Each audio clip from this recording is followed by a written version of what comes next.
आप सभी को नमस्ते, स्वागत है आप प्रणाम प्रणाम प्रणाम।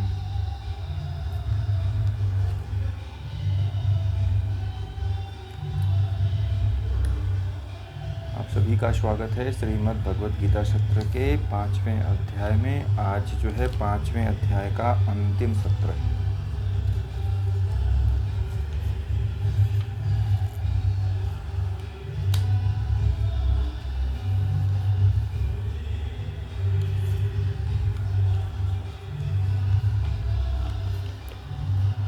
पाँचवें अध्याय का अंतिम सत्र है।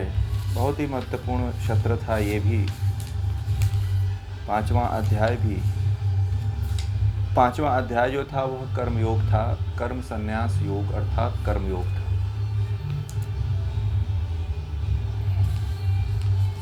यह आज जो है समाप्त हो जाएगा। पाँचवा अध्याय 27वें श्लोक से हम 5वें अध्याय का प्रारंभ करते हैं।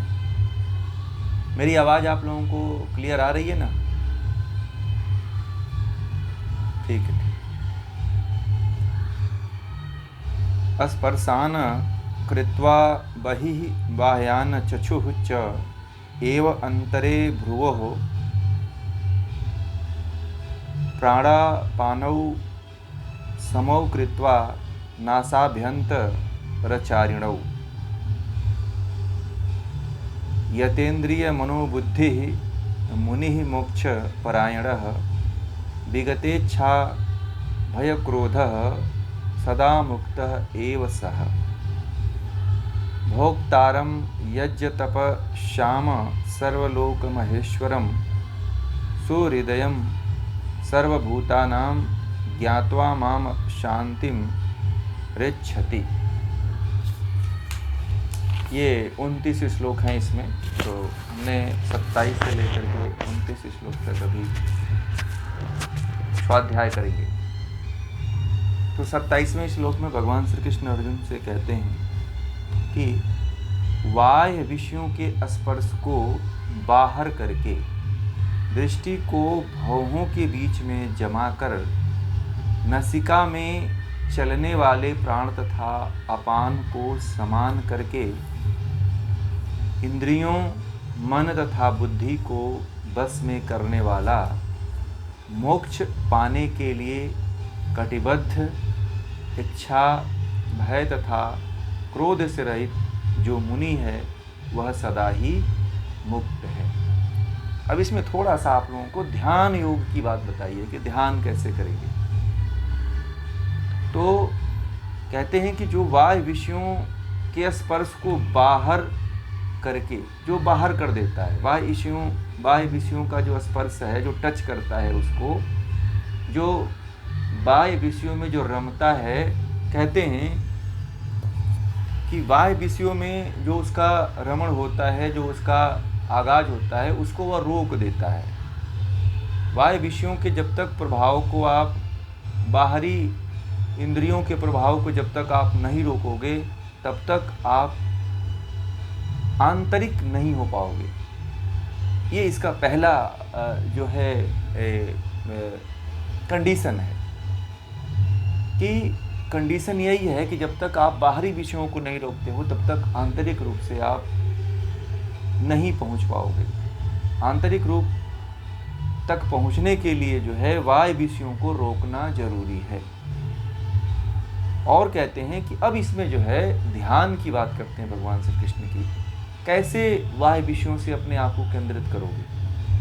ठीक है, एक तरीका बता देते हैं। भगवान श्री कृष्ण जो है प्रयोग बताते हैं, इसीलिए मैं आप लोगों को प्रयोग करवाता हूँ, गीता का प्रयोग करवाता हूँ कि प्रयोग ही गीता है। बाकी कोई कथा नहीं है, कोई कहानी नहीं है, कोई किस्सा नहीं है। कहानियाँ और किस्सा सुनने से केवल क्षणिक आनंद आता है, फिर दूसरी कहानी का इंतज़ार रहता है कि कोई फिल्मों की तरह। आप हजारों फिल्में देख चुके होंगे अपने लाइफ में, परंतु आज तक उस कहानी से आपका पेट नहीं भरा, मन नहीं भरा। होता है कि नहीं होता है? हर कहानी को अपने से, अपने इर्द गिर्द, अपनी समस्याओं से घिरा हुआ देख देखते हो, अनुभूत करते हो तो लगता है कि यह मेरी बात है। इसीलिए उसके प्रति आप जीवन भर जो है घिरे रहते हो और उसमें अपनी वृत्तियों का आनंद ढूंढता है आदमी। कहानी से क्या होता है कि अपने अंदर जो चल रही वृत्तियां हैं उससे उसको सुकून मिलता है। उसको ये लगता है कि यह मेरे ही साथ नहीं हुआ है, यह अन्य लोगों के साथ भी होता है और केवल अपने आप को संतुष्ट करता है। आप लोग इतने दिन से कहानी सुने होंगे, फिल्में देखे होंगे, तो यही होता है ना। आप हर कहानी को अपने से कोरिलेट करके जीते हो। जीते हैं कि नहीं जीते हैं आप लोग बताइए। इसीलिए बार बार मनोरंजन की तरफ जाते हैं आप लोग। मनोरंजन क्यों करते हैं? अपने जीवन की हर घटना को, जो बीती हुई कहानियां हैं उनको देख करके अपने आप को केवल सांत्वना देते हैं आप। और सांत्वना देने वाला व्यक्ति इंद्रियों के वाय धरातल पे ही होता है। बात समझ में आ गई? और आप लोग वास्तव में इंद्रियों के वाय धरातल पे ही हो। जो व्यक्ति जीवन भर मनोरंजन करता रहता है वह व्यक्ति इंद्रियों के वाय धरातल पे ही जीता है। ठीक है। हम अपने आप को अपने भीतर नहीं उतार पाते हैं, केवल मनोरंजन की तरफ अपने आप को अट्रैक्ट करते हैं। ठीक है। केवल मनोरंजन की तरफ लेके जाना चाहते हैं, हर समय अपने आप को बहलाना चाहते हैं। ठीक है। कभी खिलौनों से, तो कभी मोबाइल से, तो कभी व्हाट्सएप से, तो कभी फेसबुक से हम बहला करके अपने आप को बहुत दूर लेके चले जाते हैं। यही है बाह्य विषयों का स्पर्श। समझ में आ गई बात? बाह्य विषयों का स्पर्श यही है। और आपको लगता है, आप लोगों को ये लगता है कि ये तो हर कोई करता है, तो करने में क्या है, तो सबके जीवन में होता है, तो मैं ही कर लूंगा, तो कोई नया चीज थोड़ी कर दूंगा। ठीक है।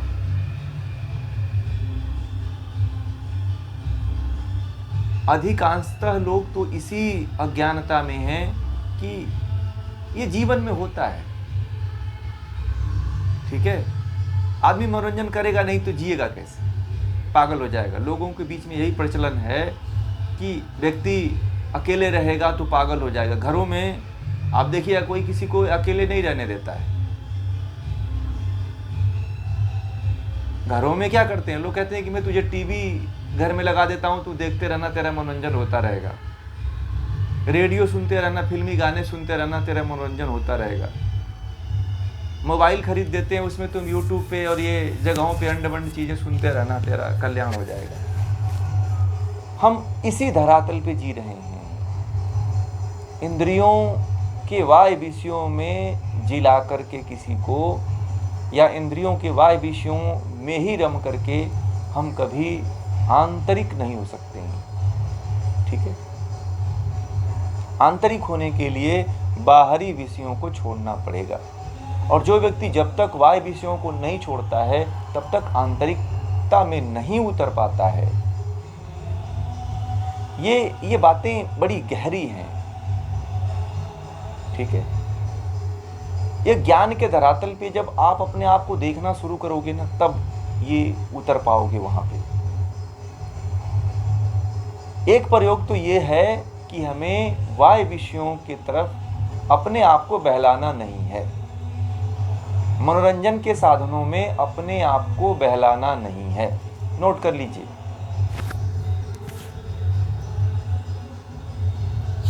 जैसे मोबाइल है, टीवी है, रेडियो है, जो भी मनोरंजन के साधन है, नाच है, गाना है, डीजे है, इसमें अपने आप को बहलाने की कोशिश नहीं करेंगे।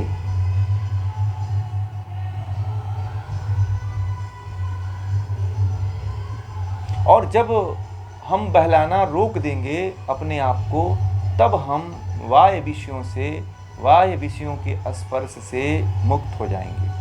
और जो व्यक्ति वाय विषयों के स्पर्श से मुक्त हो जाता है, कहते हैं कि वही व्यक्ति आंतरिक रूप से उतर पाता है। और कहते हैं भगवान श्री कृष्ण कि यदि कोई बाह्य विषयों को रोक लेता है और आंतरिक होना चाहता है तो उसको एक प्रयोग बताते हैं और कहते हैं कि दृष्टि को भवों के बीच में लगा लेना चाहिए। कहाँ लगाना चाहिए? दोनों भवों के बीच में अपने आँख से देखो। आप कहाँ देखो? सांभवी मुद्रा करना है। ठीक है, क्या करना है? सांभवी मुद्रा। दोनों भौवें के बीच में देखना है और नसिका में चलने वाले प्राण तथा अपान को समान करना है। अब पहला प्रयोग वो क्या बताते हैं कि दोनों दृष्टि को दोनों भौवें के बीच में, ध्यान की यहाँ पे दो पद्धतियाँ बताई गई हैं। ठीक है, एक तो आप अपने आप को कैसे बाहर के विषयों से रोक पाएंगे, उसमें पहली जो विधि बताया है उन्होंने कि दृष्टि को भवों के बीच में लगा करके रखना है। और दूसरा जो प्रयोग उन्होंने विधि बताया है कि नसिका में चलने वाले प्राण, प्राण को क्या बताया था मैंने? प्राण किसको कहते हैं? जो हम अंदर श्वास लेते हैं वो प्राण है और जो श्वास बाहर छोड़ते हैं वह अपान है। ठीक है, ये बताया था ना मैं आप लोगों को। तो इसमें क्या करना है? प्राण और अपान को समान करना है। मतलब कि हमारे जो श्वास प्रश्वास है वह अनियंत्रित है, मतलब सामान्य रूप से नहीं चलता है, कभी छोटा चलता है, जल्दी जल्दी चलता है। तो यदि कोई साधक है, यदि वह इंद्रियों को कंट्रोल करना चाहता है, बस में करना चाहता है, तो उसको क्या करना चाहिए? अपने श्वास प्रश्वास को सामान्य करना चाहिए। जितना समय श्वास लेने में लगता है उतना ही समय श्वास छोड़ने में भी लगना चाहिए। स्पष्ट हुआ? तो ये दो विधि का यदि आप प्रयोग करते हो तो बाह्य विषयों से छूट सकते हो, आंतरिकता में उतर सकते हो, आंतरिक गहराइयों में जा सकते हो आप। ठीक है, इस दोनों इसमें तीन, एक ही सूत्र, एक ही श्लोक में तीन प्रयोग हैं। ठीक है, अब तक कितने प्रयोग हुए हैं? किसी ने काउंट किया है? आप लोगों में से किसी ने काउंट किया है? बताइए।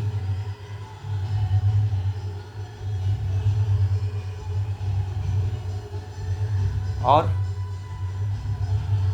31। माइक ऑन करिए। किसी ने ज़्यादा भी किया है, कम भी किया तो चलेगा, बताइए।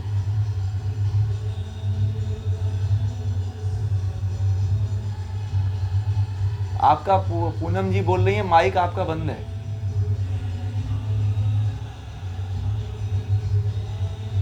अट्ठाईस, कोई बात नहीं। अब महेंद्र जी ने 31 बताए हैं, तो जिनका कम है तो चलेगा, वो लोग देख लेंगे आपस में। तो 31 करीब 31 से ज़्यादा ही हुए हैं, तो इसको स्पष्ट रूप से नोट करिएगा। यही एक आपकी गीता होगी, प्रयोगात्मक गीता आप लोग लिख रहे हो। ठीक है, आप लोग गणेश जी हो और गणेश जी इस गणेश उत्सव में जो है आप लोग प्रयोगात्मक गीता लिख रहे हो। ठीक है, तो प्रयोगात्मक गीता के सारे पॉइंट याद रखिएगा। 700 श्लोक हैं गीता में, और गीता में मैंने जितने भी प्रयोग बताया है वो सारे प्रयोग लिख करके रखिएगा आप लोग। ठीक है, क्योंकि इस प्रयोग को करके आप गीता को जी पाओगे। ठीक है जी, बोलिए।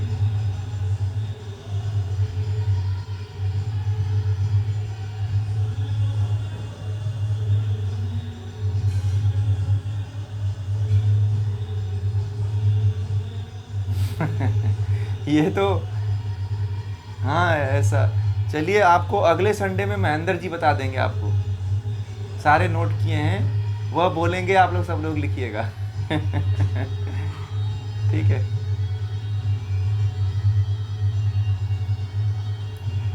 हाँ पीडीएफ बना करके अगर डाल देते हैं तो सबसे अच्छी बात है, चलेगा वो भी।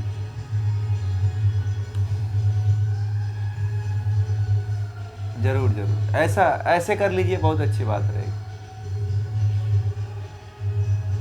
नहीं ये तो प्रयोग जी। हाँ हाँ हाँ।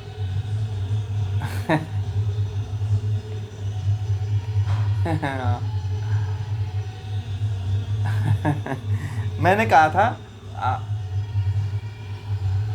कोई बात नहीं, आप लोग ऐसा करिएगा कि जो जितना जिनका बाकी है, अब तो लिख ही रहे हैं सभी लोग, जिनका बाकी होगा आप दूसरे से लेकर लिख लेना आप लोग, ठीक है। और आगे से जो है अब 6वें अध्याय से जितने भी प्रयोग होंगे उन सभी प्रयोगों को लिखना है, क्योंकि यही प्रयोग तो करना है, ठीक है। ये टू दी पॉइंट यदि रहेगा आपका, टू दी पॉइंट यदि नोट रहेगा तो आप तुरंत नज़र आपकी पड़ेगी कि मुझे ये काम करना है। इतना बड़ा गीता उठाने की ज़रूरत नहीं है, ठीक है। इतनी बड़ी गीता उठाने की ज़रूरत नहीं पड़ेगी, और आप तुरंत आप यदि आप इसकी एक पुस्तक भी बना लोगे ना, तो आप उसे कभी भी एक पोस्टर भी बना करके घर में लगा लो।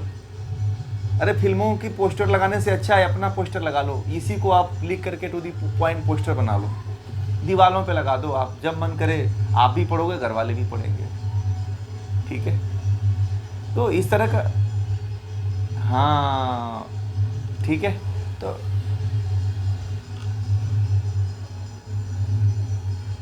आप तो क्या करोगे, जैसे कि बैनर वालों के दे दोगे ना तो परमानेंट हो जाएगा, बैनर एक बार बना देगा तो पड़ा रहेगा आपका, ठीक है। तो हम इधर उधर का बैनर बना करके फेंक देते हैं, तो ये तो ज्ञान का बैनर रहेगा।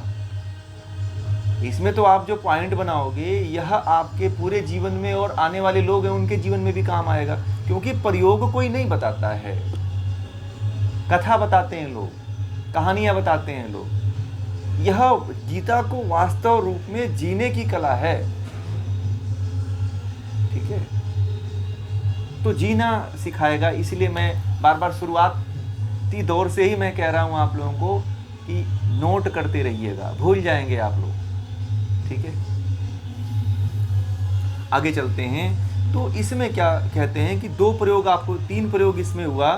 एक तो इसका प्रयोग आप लोग चाहे तो बैठ करके कर सकते हो, दोनों भवों के बीच में, कभी सुबह में बैठो, योग आसन करते हो, प्राणायाम करते हो, प्राणायाम करने के बाद ध्यान करो, और सांभवी मुद्रा का अभ्यास करो, दोनों भवों के बीच में देखना प्रारंभ करो, ठीक है। या दूसरा, जब आप आंख बंद करके बैठो कभी, तो प्राण और अपान को देखो, श्वास और प्रश्वास को देखो, और देखने के बाद उसको सामान्य करने का प्रयास करो। करना कैसा है आप लोगों को कि गहरी श्वास लेना है और गहरी श्वास छोड़ना है, पहले ये अभ्यास करना है। डीपली श्वास लेना है और डीपली श्वास छोड़ना है, एक सामान्य गति से। जितना टाइम लेने में लगता है, यानी कि काउंट करते रहिए कि 1 से लेकर के 20 तक आपका श्वास लेने में टाइम लग रहा है, तो 1 से लेकर के 20 तक जो है श्वास छोड़ने में समय लगना चाहिए। यही श्वासों का सामान्यीकरण है। इसी तरह से श्वासों को आप सामान्य कर पाएंगे। क्लियर हुआ? तो ये 3 प्रयोग,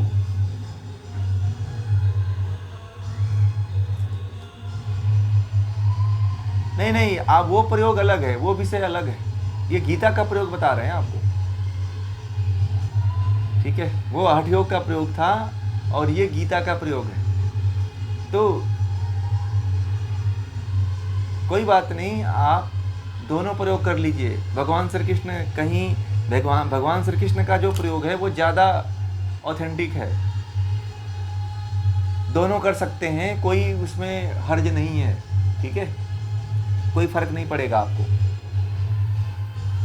आगे कहते हैं कि इंद्रियां मन तथा बुद्धि को वश में करने वाला, मोक्ष पाने के लिए कटिबद्ध, जो कहते हैं कि इंद्रियों, मन तथा बुद्धि को वश में करने वाला, यह क्रिया जो करता है, जो तीनों क्रिया जो करता है, वह कहते हैं कि इंद्रियों को, मन को तथा बुद्धि को वश में कर लेता है, ठीक है।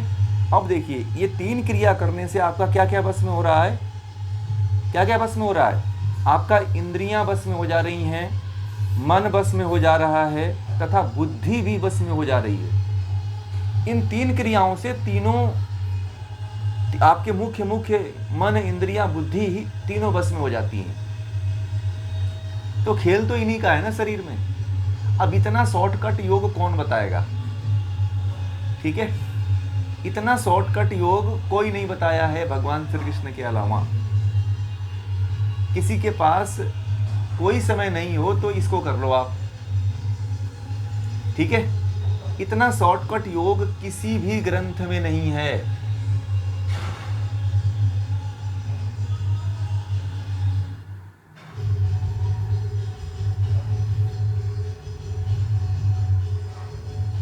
एक तो दोनों भाव में, एक तो आप सांभवी मुद्रा और एक श्वास प्रश्वास पे देखना, और एक प्रयोग बताया था कि इंद्रियों को वाय विषयों से जो है अपने आप को रोकना। वाय विषयों में सबसे बड़ी बात होती है कि व्यक्ति भावनात्मक होता है और वह जो है अपने आप को कहानियों, किस्सों और व्यस्त रखने में ज़्यादा विश्वास करता है। व्यस्त रखना जी एक तरह से प्रत्याहार ही है, परंतु वो प्रत्याहार नहीं है। प्रत्याहार की कैटेगरी में अभी नहीं पहुंचा होता है व्यक्ति जब तक, क्योंकि हाँ बोलिए।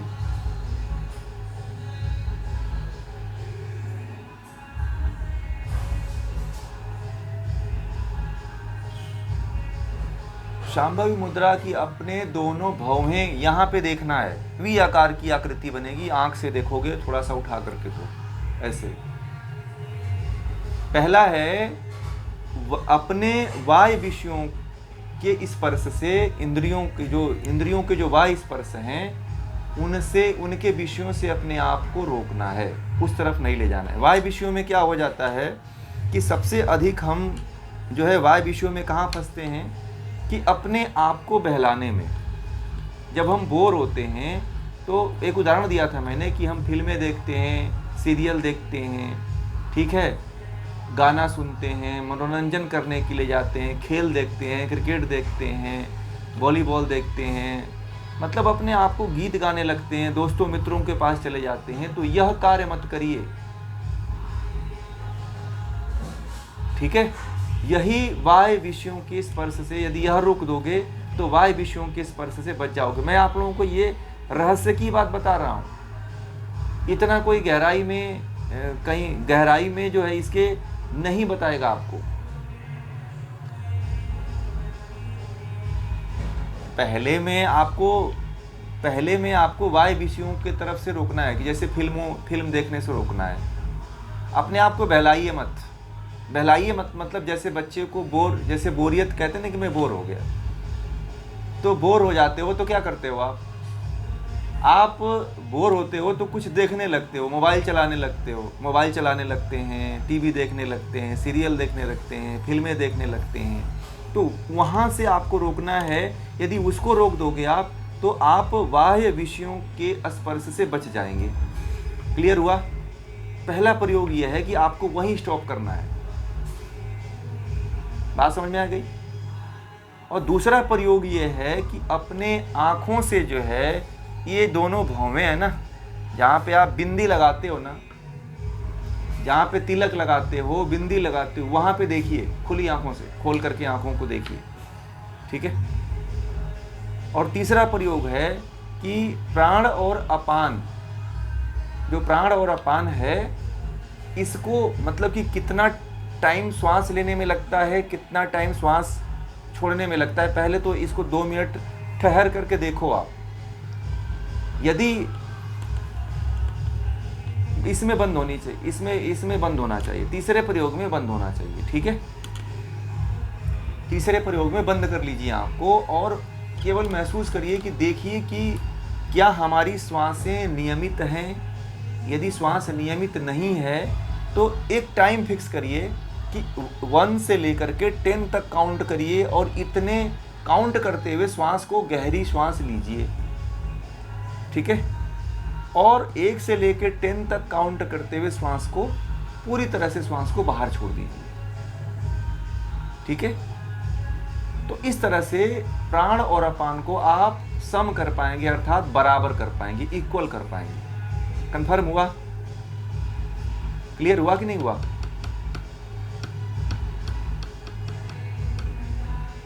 हाँ हाँ हाँ, उतने ही टाइम में छोड़नी है। 1 से 10 तक काउंट करते हुए आपको श्वास छोड़नी भी है। हाँ, दोनों नाक से, ठीक है। हाँ, 3 प्रयोग, हाँ, ठीक है। फिर जो है कहते हैं कि इंद्रियां, अब इन प्रयोगों को करने से जो है सबसे पहले इंद्रियां वश में होती हैं, और दूसरे प्रयोग से मन वश में होता है, और तीसरे प्रयोग से प्राण से जो है बुद्धि वश में होती है, ठीक है। यदि आप अपने आप को बहलाना छोड़ दोगे, अपने आप को मोबाइल में, टीवी में, सीरियल में, फिल्मों में मनोरंजन करना छोड़ देंगे, खेल देखना बंद कर देंगे, फिल्में देखना बंद कर देंगे, तो आपकी इंद्रियां बस में हो जाएंगी। और यदि आप दूसरे प्रयोग से क्या होगा कि यदि आप दोनों भौहें के बीच में जहाँ पे आप तिलक लगाते हो वहाँ पे देखना शुरू कर दोगे तो मन बस में हो जाएगा, ठीक है।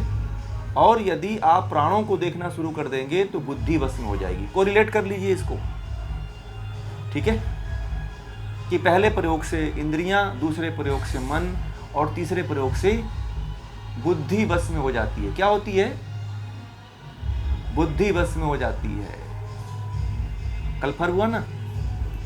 तो कहते हैं कि इस तरह से करने वाला व्यक्ति मोक्ष पाने के लिए कटिबद्ध हो जाता है। मोक्ष उसको मिलता ही मिलता है। फिर आपके अंदर मोक्ष पाने की पात्रता आ जाती है, ठीक है। और भय, इच्छा, भय तथा क्रोध समाप्त हो जाता है, ठीक है। आपके अंदर जो इच्छा है, भय है, क्रोध है, सबसे ज़्यादा खतरनाक क्या होता है? व्यक्ति की इच्छा, उसके बाद क्रोध है, व्यक्ति क्रोध करता है तो सब कुछ नाश हो जाता है। भय करता है तब भी वह आगे नहीं बढ़ पाता है, तो इनका नाश हो जाता है। तो नाश कर देता है, उसी को मुनि कहते हैं। मुनि उसको कहते हैं। मुनि की परिभाषा यह है कि जो मन को वश में कर ले, इंद्रियों को वश में कर ले, बुद्धि को वश में कर ले, और इच्छा से और भय से रहित हो जाए, मतलब जिसके अंदर न इच्छा हो, न भय हो, न क्रोध हो, वही व्यक्ति मुनि कहलाता है। और कहते हैं कि वही व्यक्ति सदा मुक्त हो जाता है, सदा के लिए मुक्त हो जाता है, ठीक है। तो हमें ये 3 प्रयोग करना है। 3 प्रयोग करते हैं तो आपको ये मोक्ष के अधिकारी बन जाएंगे, मोक्ष के पात्र बन जाएंगे, ठीक है। आगे कहते हैं अंतिम श्लोक में कि जो मेरे विषय में यह जानता है कि मैं यज्ञ और तप का भोक्ता हूँ, सब लोगों का माहेश्वर हूँ, सब प्राणियों का सुहृद हूँ, वह ऐसा जानकर शांति को प्राप्त होता है। अब यहाँ पे एक चीज मैं आप लोगों को और समझाना चाहूंगा कि भगवान श्री कृष्ण अपने लिए नहीं कहते हैं, यहाँ ब्रह्म के लिए कहते हैं, ईश्वर के लिए कहते हैं। किसके लिए? ईश्वर के लिए कहते हैं। तो कहते हैं कि भगवत गीता जो है मेरे विषय में, मतलब ब्रह्म के विषय में, जो यह जानता है कि ब्रह्म यज्ञ है और तप है। ईश्वर क्या है? यज्ञ भी है और तप भी है और भोक्ता भी है, सब लोगों का माहेश्वर है, सभी लोगों का सबसे बड़ा ईश्वर है, सब प्राणियों का के हृदय में रहता है। वह ऐसा जो जान जाता है वह शांति को प्राप्त करता है, ठीक है। जो परमात्मा को, ब्रह्म को जान जाता है कि जो तप है, जो यज्ञ है और जो तप है, उसमें सब में कौन है? ब्रह्म है। सब में कौन है? ब्रह्म है। जो ऐसा जान जाता है वही शांति को प्राप्त होता है। और आप लोगों को भी खास तरह से यही जानना चाहिए कि सर्वत्र ब्रह्म ही है, सब कुछ ब्रह्म ही कर रहा है। और कर्मों का फल मुक्त करना ये ईश्वर की कृपा से ही संभव होती है, बिना ईश्वर के संभव नहीं होती है, ठीक है। तो इस तरह से यह जो है श्रीमद् भगवद गीता का ब्रह्म विद्या नामक जो है कर्म संन्यास योग नामक ये जो 5वां अध्याय है यहीं पे पूरा होता है।